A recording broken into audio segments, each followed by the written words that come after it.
సభాభవనము పాండవుల యథీనమునందుండుటయ.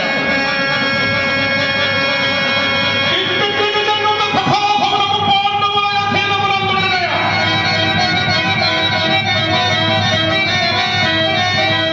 కాల వైపరీత్యం నిన్న మొన్నటి వరకు నిలువ నీడ లేకుండా పాండవులు దిగ్విజయ మరణించి రాజసూయ మహాత్మల నిర్వహణమున సార్వభౌమముల రక్షణించుటయ.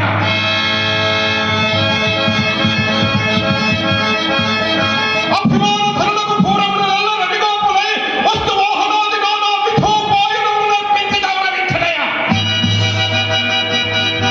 ఏలోకములలో పడియుండిన ఓం మయహతకుడు శ్రీలోకాధిక ప్రాజమానమయ్యే సభాభవనమును పాండవులకు నిర్మించి ఇచ్చుటయ. వారంజనులకు నిరీక్షణించుటయ.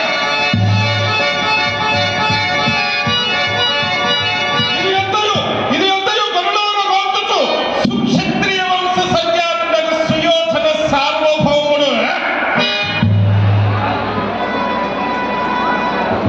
సహించి ఫలించి ఒరగొనుడే.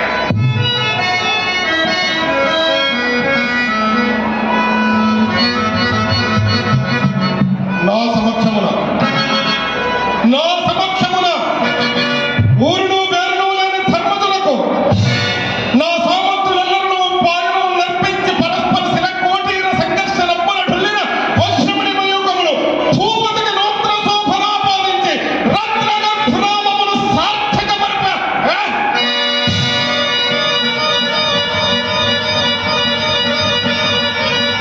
నాకు అవమానము కాదా? నాకు అవమానము కాదా? దుర్మదముర ధర్మజుడు యుక్తాయుక్త విచార విదూరుండై సార్వభౌముని సమక్షమును జ్ఞానమైనను లేక స్వేచ్ఛగా యథేచ్ఛగా నా